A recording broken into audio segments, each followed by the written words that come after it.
चाहे प्राण चले जाएं, चाहे जितना कष्ट दिया जाए, हम अपनी निष्ठा से ना हटें। प्रकृति जनित कष्ट, विकार जनित कष्ट, मन जनित कष्ट, देवी आपदा जनित कष्ट, बहुत प्रकार के कष्ट हैं। जो धर्म को कष्ट सहकर धारण करता है वही वास्तविक धर्मात्मा है। इसीलिए धर्मात्माओं की बहुत टोलियां नहीं होती हैं। कोई विरला जो प्राण समर्पित किए हुए हर कष्ट को सहता हुआ धर्म का पालन करता है, वही महापुरुष होता है। वही निष्ठावान, जगत मंगल करने की सामर्थ्य रखता है। सच्ची मानिए, महापुरुषों ने अपार कष्ट सहा है। जब उनके पावन चरित्रों को पढ़ो तो अपनी भक्ति का जो भाव है वो बहुत ही लघु और सारहीन लगता है कि हमारे में कहाँ भजन है, वो कहाँ है वो निष्ठा हमारे अंदर। प्राणों को पुष्प की तरह न्यौछावर कर दिया अपने धर्म पालन के लिए, अपनी उपासना के लिए, अपनी निष्ठा के लिए प्राणों की आहुति दे दी और आह नहीं किया और जय ही मनाया, आपकी जय हो। हे प्रभु, आपका ये जो विधान है ये मुझे परम मंगल सुखदायी है। मतलब दिमाग कहाँ नहीं करता। जब महापुरुषों के चरित्रों का अवगाहन करो तो रोने की सिवा और कोई रास्ता नहीं दिखाई देता।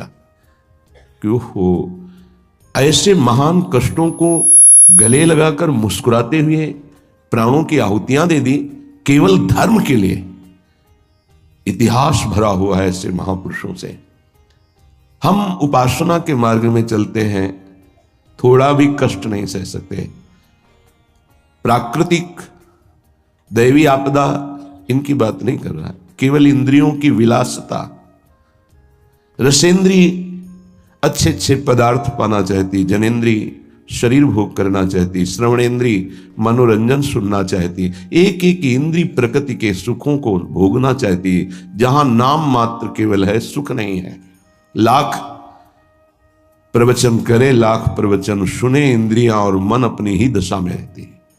सोचो उन महापुरुषों को जिन्होंने, ये तो बहुत छोटी बात है सहना, भीषण यातनाएं दी गई उनके शरीर में कि आप अपने धर्म को छोड़ दीजिए। यातनाओं को हंसते हुए स्वीकार कर लिया। चित्त व्यथित हो जाता है कि प्रभु, आप का विधान केवल महापुरुष ही सह सकते हैं, वही समझ सकते हैं, नहीं तो प्रश्नवाचक चिन्ह खड़ा हो जाएगा। आप कहां थे जब ऐसा हो रहा था? तो आप कहां थे? आपका व्रत है, करो सदा तिन कह रखवारी।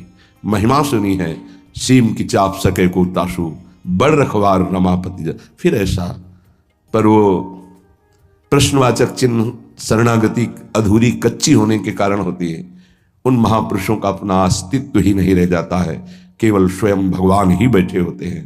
तब ये स्थिति, उपासक सुख दुख को न देखे, इष्ट देव को देखे, अनुकूलता प्रतिकूलता को न देखे, अपने धर्म को देखे, अपनी उपासना को देखे, तभी वो आगे बढ़ सकता है। सच्ची कहते हैं, हृदय रो पड़ता है इन महापुरुषों की निष्ठाएं देख करके कि वाह, कैसी धर्म निष्ठा है। देह प्राण ते प्रिय कछु नहीं, किसी का भी हो, देह और प्राण बहुत प्रिय है। लेकिन इन महापुरुषों ने, गुरुजनों ने देह प्राण की किंचन मात्र परवाह नहीं की। धर्म के लिए हम छोटी सी वस्तु भोजन, छोटे से इंद्रियों के भोगों के लिए अपने धर्म का त्याग कर देते हैं। महापुरुषों ने अपने प्राणों का त्याग कर दिया, लेकिन धर्म नहीं त्यागा। ये जब तक निष्ठा नहीं आती तब तक हम अपने आराध्य देव के प्रताप, महिमा और उनके प्यार को नहीं समझ सकते। अनुकूलता को, सुख को, सम्मान को तो कोई भी कृपा मान के स्वीकार ही करेगा, लेकिन प्रतिकूलता को, अपमान को, दंड को, तिरस्कार को जो कृपा मान करके सहता है, उसे महाभागवत कहते हैं, उसे महापुरुष कहते हैं, उसे भक्त कहते हैं। क्योंकि ऐसे महापुरुषों के हृदय में स्वयं सच्चिदानंद भगवान विराजमान रहते हैं। ये संसार बड़ी आग की ज्वाला है। आपको इसलिए नहीं दिखाई दे रहा, आपका चश्मा ठीक नहीं है, नेत्र ठीक नहीं है। नाम जप कीजिए, निरंतर नाम जप कीजिए, फिर देखिए कैसा लगता है आपको ये संसार। एक अजीब स्थिति आती है, एक अलौकिक स्थिति आ जाती है, कुछ अच्छा नहीं लगता। मिलना, बात करना, कोई भोग भोगना, कोई ऐश्वर्य, कोई पदवी, कुछ नहीं। एक ऐसी आग जलती है सच्चिदानंद की, ये सब झूठा आकर्षण क्षण में नष्ट हो जाता है। अभी हमारी मलिन दृष्टि है तो हमको संसार प्यारा लगता है, असत प्यारा लगता है। संसार में तत् 10 दिशों, 10 दिशाओं में इस संसार में कहीं सुख नहीं है। दुखालयम अशाश्वतम, भगवान कह रहे हैं, महापुरुष कह रहे हैं, हमें सुख दिखाई दे रहा है। हमारी बुद्धि पतित हो चुकी है, मलिन हो चुकी है। ये दावानल संसार, जंगल में जो आग लगती है उसे दावानल कहते हैं, ये भड़क रही है, मैं भी उसकी लपेटों में आ रहा हूं। श्रीपाद कह रहे हैं, क्या कर सकता हूं, असमर्थ हूं। ये हृदय की बात है। हा वृंदारण्य काम क्रोध लोभाद्यति बल बहल व्याल संकीर्ण में तत्।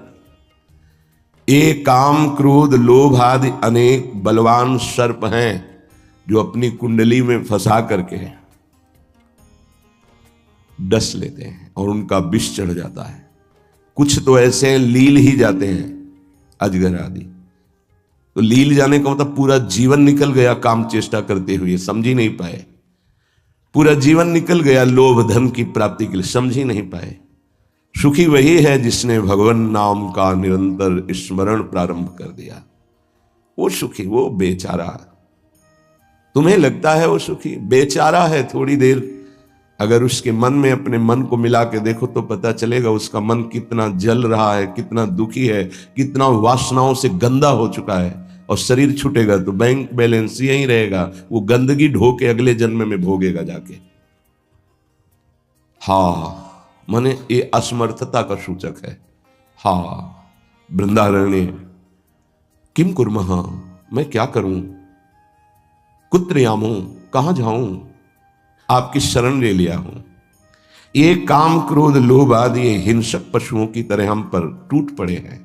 या ब्याल वहल ब्याल संकीर्ण में तत्, इन्होंने हमें फंसा लिया है। देखो महापुरुष ये निर्विकार हैं, ये हमारी स्थिति को भांप कर बोल रहे हैं ऐसा। ये काम क्रोध लोभ आदि ये ब्याल सर्प की तरह मुझे अपने में बांध लिया है। जब सर्प बांधता है तो प्रतिपल वो अपने पाश से कसता जाता है, उसकी हड्डियां चूर चूर होती जाती है, फिर वो उसे निगल जाता है। ऐसे ही काम क्रोध लोभ मोह मद मत्सर ये ब्याल की भांति हमको फंसा चुके हैं। हम असमर्थ हो चुके हैं और हमको डस लिया है, इसलिए जहर चढ़ गया है। मेरे को कोई झुका नहीं सकता, मैं धनी हूं, ऐसे न जाने कितने जहर की तरंगें उठ रही हैं। कहां जाऊं, क्या करूं। हे हरि हे वृंदावन धाम, आपके सिवा मुझे कोई शरण में स्वीकार नहीं कर सकता। पक्का कोई स्वीकार नहीं, सब स्वार्थ के वशीभूत है, सब असमर्थ हैं। कौन मेरी रक्षा कर सकता है? क्योंकि अगर किसी को पुकारो कि मेरी काम से रक्षा कर दो तो खुद काम से पीड़ित है। किसी को कहो कि मुझे क्रोध और मद से हटा दो, बचा लो, तो इस संसार में कोई नहीं बचा सकता। दो ही हैं बचाने वाले, हरि या हरि के प्रेमी जन, दूसरा कोई नहीं। तुम्हार सेवक असुरारी, स्वार्थ रहित जग जुग उपकारी। जुग माने दो।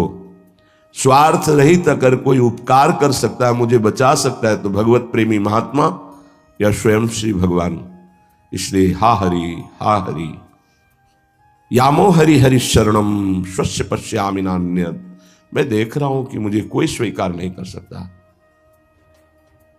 अच्छे सद्गुण और स्वार्थ की पूर्ति होती हो तो सब हाथ मिला लेंगे, लेकिन जब दुर्गुण अपने ऊपर शासन कर रहा हो और किसी की स्वार्थ की पूर्ति हमसे ना हो तो हमसे कोई बात नहीं करेगा, कोई नहीं बात करेगा।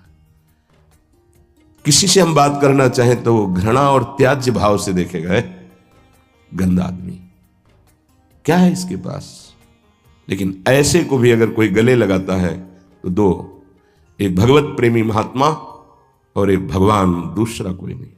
भगवत प्रेमी महात्मा और भगवान कहने को दो हैं, वो एक ही है।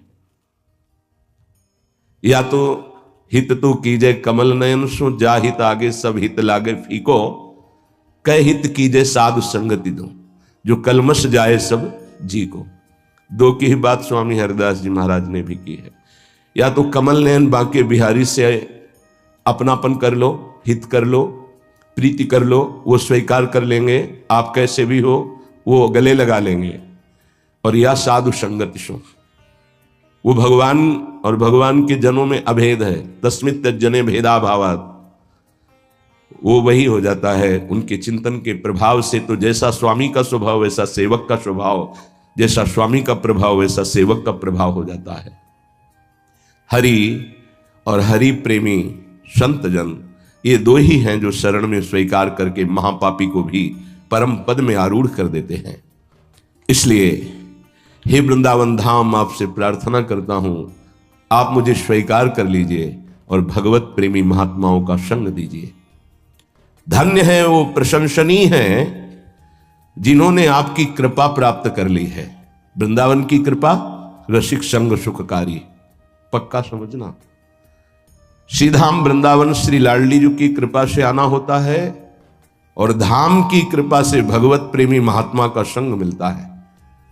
ये धाम के शरणागत जितने प्रेमी जन हैं, धाम कृपा न करे तो पास से निकल जाएंगे, आप जान भी नहीं पाओगे। जब धाम कृपा करता है तो प्रकाशित कर देता है, जिसका कल्याण करवाना होता है उसके सामने उसका वैभव, उसका प्रभाव, जिससे उसकी श्रद्धा और विश्वास दृढ़ होकर उनके चरणों में समर्पित हो जाए। जब किसी महापुरुष का आश्रय दृढ़ हो जाता है तो फिर एक काम क्रोध लोभ मोह मद मत्सर थर्राने लगते हैं, इनकी सामर्थ्य नहीं होती।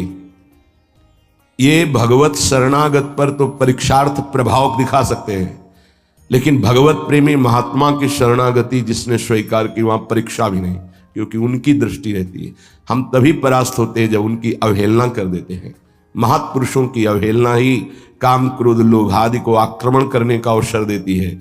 यदि हम महापुरुषों के अधीन वृत्ति रखें तो काम क्रोध आदि की वृत्ति का प्रवेश भी नहीं हो सकता। बड़ी सामर्थ्य है भगवत प्रेमी महात्माओं के सानिध्य में, सच्ची बात मानना। क्योंकि अनंत महिमा युक्त प्रभु का नाम, प्रभु के चरणारविंद का आश्रय दृढ़ होता ही उन्हीं से है। भजन न होई संग बिनु, भजन बिना नहीं प्रेम। ये जो प्रेम मूल यह नाम है, प्रेमी रसिक जपत यह नाम, प्रेम मगन निज बन विश्राम, श्री हरिवंश जहां रहे। ये प्रेम का मूल नाम मिलता ही प्रेमी महाभागवतों से है और उसका प्रभाव प्रेमी बना ही देता है, निर्विकार बना ही देता है। भला मृत्यु दंड जैसा सामने भय उपस्थित हो और फिर कोई नाम कीर्तन कर रहा हो, कैसे आश्चर्य की बात है कि शरीर को बड़ी पीड़ा पहुंचानी, बहुत प्रकार से प्रताड़ित करना, नाना प्रकार के दुख एक साथ उपस्थित हो जाए और वो गीत गा रहा हो, बड़ा मुश्किल। ये निष्ठा का प्रभाव होता है। नाम जिसके हृदय में गुरुदेव प्रदत्त नाम प्रकाश कर दिया। कल से शाम टाइम से बहुत हृदय व्यथित हुआ जब महापुरुषों के चरित्रों को अवगाहन हुआ, बार बार केवल रोना ही आ रहा था कि आप जैसी निष्ठाएं अगर किनका मिल जाए तो जीवन धन्य हो जाए। कल गुरुदेव तेग बहादुर सिंह जी महाराज का पावन चरित्र एकदम भाव में आया, पढ़ रहे थे। कश्मीर के पंडितों को जब औरंगजेब ने हुक्म किया कि सब इस्लाम धर्म को स्वीकार करो नहीं तो कत्लेआम कर देंगे, और किया उसने, बहुत कत्लेआम समय दिया उसने। भागे वो लोग। उस समय महामहिम गुरु गादी पर तेग बहादुर सिंह विराजमान थे, उनकी चरण शरण में आए और कहा आप ही हमारे रक्षक हो, आप ही हमारी रक्षा कर सकते हो। उन्होंने कहा जाओ और बादशाह से कह दो।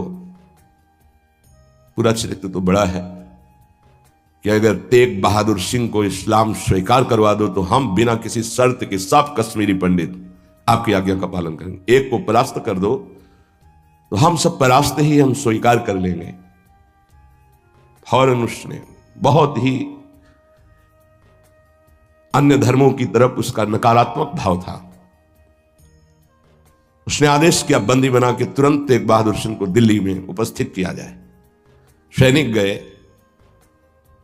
बल विक्रम गुरु गादी में प्रथम से चला रहा है। उनके पार्षद और उनकी सेना तेग बहादुर सिंह की स्पर्श नहीं करोगे।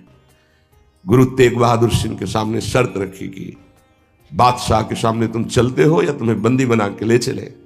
उन्होंने कहा तुम चलो, हम सत्य पर चलने वाले हैं, हम स्वयं चल के आ जाएंगे, तुम्हें बंदी बनाने की जरूरत नहीं। बहुत ही नाम कीर्तन होते हुए, भगवत भक्ति का प्रचार करते हुए, खूब झूमते हुए पहुंचे। बादशाह ने तत्काल उनको काबू में किया। देखा कि अब वो तो अपने वैभव के साथ बंदी बना लिया और कहा हमारे धर्म को स्वीकार करो। तो उनका दुनिया में यदि एक ही धर्म चलाना होता तो भगवान ने अन्य धर्मों की स्थापना क्यों की? इसका मतलब है अपनी अपनी जगह अपने धर्म का पालन करना परम कर्तव्य है। तो तुम अपने धर्म में मुझे कैसे बदल सकते हो? तुम्हारी सामर्थ्य नहीं है। बड़ी कष्टप्रद परिस्थिति प्रकट की उसने, बहुत ही क्रूर कर्मी। एक नहीं, बहुत महापुरुषों को बहुत प्रकार से दंड दिया है इसने। एक लोहे के पिंजड़े में गुरु तेग बहादुर सिंह को बंद कर दिया। सैनिकों को, उसके पास अपार सैन्य बल था, तत्काल बंदी बना लिया गया। बहुत दिन तक उनको प्रताड़ित किया गया लोहे के पिंजड़े में, बहुत तरह से। हर बार वो उनसे जब पूछते, अगर आप स्वीकार करें तो जो पद कहें मैं अपने राज्य का बादशाह था और मैं दे सकता हूं, अगर नहीं स्वीकार करते तो परिणाम तुम्हें भयंकर भोगना होगा। तो उन्होंने हंसते हुए कहा कि प्रभु ने जिस धर्म में मुझे स्थापित किया है, तेरी सामर्थ्य क्या है? कड़वे ही शब्दों से, तेरी सामर्थ्य क्या है कि मुझे परास्त कर सके? और उस समय उन्होंने पद गाया, भाई मैं धनु पाइयो हरि नाम, मन मेरो धावन ते छूटियो, करी बैठो विश्राम।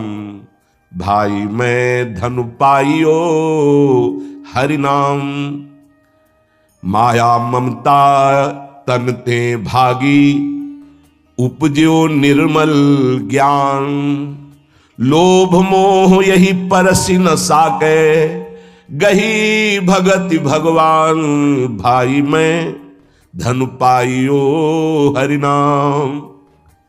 देखो, भीषण प्रताड़ना, कष्ट, मृत्यु भय उपस्थित, और वो गा रहे कि भाई मैंने हरिनाम रूपी परम धन पाया है। मन मेरो धावन ते छूटियो, अब मेरा मन कहीं भाग कर नहीं जाता, दौड़ भाग खत्म हो चुकी है। करी बैठो विश्राम, अब तो नाम में विश्राम पा गया है। इस तन को पीड़ा पहुंचाई जा सकती, पर मेरा अब इस तन से कोई संबंध नहीं है, क्योंकि माया भाग गई है नाम के प्रभाव से। तन से कोई ममता नहीं रह गई। उपजियो निर्मल ज्ञान, इसी नाम के प्रभाव से निर्मल ज्ञान का प्रादुर्भाव हुआ है। लोभ मोह यही परसि न साके, गही भगति भगवान। कोई भी तुम प्रलोभन दो, हम मेरे मन को नहीं लुभायमान कर सकता, और कोई भी भय दो तो अब मेरे शरीर का मोह नहीं, क्योंकि मेरे हृदय में भगवान की भक्ति जागृत हो गई है। जन्म जन्म का संसा चूका, रतन नाम जब पाइया। तृष्णा सकल विनाशी मनते, निज सुख माहि समाइया। जन्म जन्म हो गए भटकते हुए, अब कोई संशय नहीं रहा। मुझे नाम रूपी रतन मिल गया, सब संशय खत्म हो चुके हैं। जीने की भी तृष्णा खत्म हो चुकी है, सकल वासना नष्ट हो चुकी है। मेरा मन निज सुख में समा गया है। जाको होत दयालु कृपा निधि, सो गोविंद गुण गावे। कहु नानक इह विधि को संपे को गुरुमुखी पावे। कह रहे जिस पर भगवान दयालु होता है, कृपा निधि होता है, वही भगवान के नाम गुण को गा पाता है। नानक साहब कहते हैं अब कोई संशय नहीं, कोई इच्छा नहीं, क्योंकि गुरु को समर्पित हो गया और गुरु मुख से नाम पा गया। ये बहुत बड़ी उपलब्धि है। अब इसका परिवर्तन नहीं हो सकता। कोई संशय नहीं रहा, कोई मोह ममता नहीं रही। हमारे हृदय में नाम विराजमान है। मेरा मन सुख सिंधु में समा गया है। हरि के नाम बिना दुख पावे, भगति बिना सहसा नहीं चूके, गुरु यह भेद बतावे, हरि के नाम बिना दुख पावे। अगर गुरुदेव का आश्रय नहीं हुआ, गुरुमुख से नाम नहीं मिला, तो हृदय में भक्ति नहीं आएगी। भक्ति नहीं आई तो जीवन व्यर्थ चला जाएगा। जिसकी जिह्वा पे नाम नहीं है उसी को दुख व्यापता है, जिसकी जिह्वा पे नाम है उसको कभी दुख स्पर्श कर ही नहीं सकता। कहा भय तीरथ व्रत किए, नाम शरण नहीं आवे, जोग यज्ञ निफल तिह मानो, जो प्रभु जस बिसरावे। क्या हुआ? आपने तीर्थ कर लिया, तपस्या कर लिया, दान कर लिया, लेकिन तुम नाम की शरण में नहीं हुए, नाम नहीं जप किया, भगवान के यश नहीं गाए, तो जोग यज्ञ तीर्थ याटन सब बेकार हो गया। मान मोह दोनों को परिहरी, गोविंद के गुण गावे, कहु नानक विधि को प्राणी जीवन मुकुट कहावे। जो निरंतर नाम जप करता है, भगवान का यश गाता है, नानक साहब कहते हैं वो जीवन मुक्त महापुरुष होता है। ये भारी दुख की परिस्थिति में आनंद मगन होकर, तिहि नर जन्म अकारत खोया, इहि राखो मन माही, तीरथ करत बिरत पुनि राखे, नहीं मनुआ बस जाए। अगर नाम जप नहीं चल रहा, गुरु शरण में नहीं, तो और सब करके देख लो, मन को वश में नहीं कर सकते हो। निफल धर्म ताहि तुम मानो, साच कहत मैं या को, तीरथ करे बिरत पुनि राखे, नहीं मनुआ बस जाको। मान लो मेरी बात, तुम्हारा तीर्थ, तुम्हारा वैराग्य, तुम्हारा सब धर्म कर्म व्यर्थ माना जाएगा यदि गुरु कृपा नहीं हुई, तो तुम्हारा मन वश में नहीं होगा, मन नाम में नहीं लगेगा। जैसे पाहन जल मही राखी, भेदे नहीं ती पानी, तैसे ही तुम ताहि पिछानो भगतहीन जो प्राणी। जो गुरु की शरण में नहीं आया उसका हृदय पत्थर जैसा कठोर होता है, चाहे जितना पानी डालो पसीजेगा नहीं, वो द्रवित नहीं होगा पत्थर। ऐसे ही अगर गुरु की शरण में नहीं आया तो हृदय उसका मलिन बना रहता है। जिसके हृदय में भक्ति नहीं जागृत हुई गुरु चरणों की, वो व्यर्थ जीवन है, मृत जीवन है। कलि में मुकुति नाम ते पावत, गुरु ही भेद बतावे, कहु नानक सोई नर गुरुआ, जो प्रभु के गुण गावे। वही गुरु का है जो प्रभु का नाम और प्रभु का जश निरंतर गाता रहता है। बड़ा उनके ऊपर जुल्म किया, भारी पीड़ा पहुंचाई गुरु तेग बहादुर सिंह की। उन्होंने कहा कि मैं अपना धर्म कभी नहीं छोड़ सकता, जितना चाहे तू पीड़ा दे दे, और डर उस परमात्मा से, जुल्म मत कर। लेकिन वो तो क्रूर कर्मी, वो गुस्से से लाल हो गया, बहुत तरह से पुनः पीड़ा पहुंचाई। इसमें तो सारांश में बता, बहुत पीड़ा पहुंचाई, बहुत डराया, लेकिन वो पर्वत के समान अटल रहे। बस जो जीवन में है वो भगवान का नाम और भगवान का गुण है। लोहे के पिंजड़े में बहुत दिन तक बंद रखा, प्रताड़ना दी, कुछ भी खान पान नहीं। जब देख लिया हार गया कि किसी भी तरह टूटने वाले नहीं, तो संवत 1732 विक्रम का दिन था, मार्गशीर्ष महीना। उनको पिंजड़े से निकलवाया और कहा तुम्हारी इच्छा क्या है अंतिम। उन्होंने स्नान की इच्छा जागृत की और एक बट वृक्ष था उसके नीचे बैठे और गुरु साहब का ध्यान करते हुए, जपूजी नाम का उनके यहाँ, उसका पाठ किया और ध्यानस्थ हो गए। उसी समय सैयद आदम शाह नाम के उन्हीं के पार्षद ने, जो औरंगजेब था, गर्दन उतार दी। तो इन महापुरुषों ने या और भी धर्मावलंबी महापुरुषों ने बहुत कष्ट सहे। सोचो जरा, अगर ऐसी थोड़ी सी भी बात प्रतिकूल हो जाती है तो भगवान पे संशय कर लेते। जरा इन गुरु साहब महापुरुषों की बात जरा ध्यान देकर देखो, अपने धर्म को नहीं त्यागा, भयानक पीड़ा पाई। ऐसे चमड़ी सहित बाल नोचवा लिए गए, तप्त कड़ाहे पे बैठाल कर ऊपर से जलती हुई तप्त बालू डाली गई, कीले ठोक दी गई, घाव के घाव अंगों में कर दिए गए। कभी आह नहीं, अपने धर्म से नहीं टूटे। बीच से आला चौराहे पर खड़े होकर के चलवा दिया गया, आला चलवा दिया आराम आराम से, थोड़ा थोड़ा ऐसे रोक रोक करके, लेकिन शब्द है राम राम।